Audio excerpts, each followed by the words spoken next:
Hey everybody, Travis Clater back with another strategic thought for the day. Now we're continuing our conversation about transparency, and this is our third and final video on the 5 W's of transparency, so be sure to check out the first two videos that we did. Now I've said this before, but it should be obvious that we live in a time where consumers demand and expect transparency from brands, but what's not so obvious is how to be transparent or even what transparency means. Now, in the first two videos, we discussed the who, the what, the when, the where of transparency. And today we're discussing the why and the how. Now, again, one thing that I do want to call out from the previous videos is what transparency is not. It isn't calling out every specific incident or airing all of your dirty laundry. Those are specific moments, and talking about specific moments or incidents doesn't create transparency, or at least the type of transparency that you're looking for.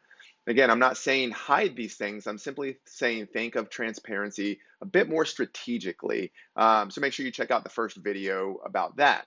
So now, why do we need to be transparent? Hopefully, this is pretty obvious at this point, but let's bring it home for discussion's sake. The answer is simple. It's survival. Transparency is expected and demanded from all of your audiences. And consumers no longer allow things to just slide when it comes to brands who, in return, expect their support, their money, and their loyalty. And for employees, they want to work for a company that they trust and don't mind putting their name alongside to their family, to their friends, to their colleagues and coworkers.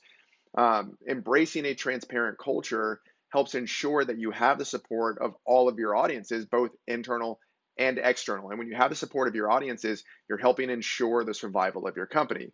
Plus, all of us have the need and the desire to be liked and to play a bigger role in our worlds and to know that we had an impact on the world, a positive impact on the world that we live in. And transparency is a conduit or can be a conduit to doing that. So embrace it at every level. Now, the forgotten W, the how. Sometimes it's included in the 5 W's, but too often the how of everything is sort of left out. So I could spend hours talking about how to be transparent, plus the solution differs from business to business or brand to brand.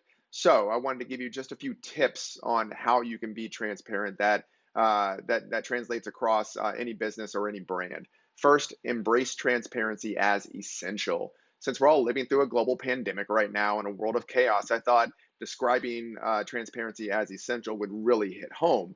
If you think of transparency as a nice to have but not essential, you're really not being transparent. Make transparent mandatory and embrace the idea and everything that we've discussed before, starting at the top, but certainly through every level. Next, engage with your audiences and answer their questions.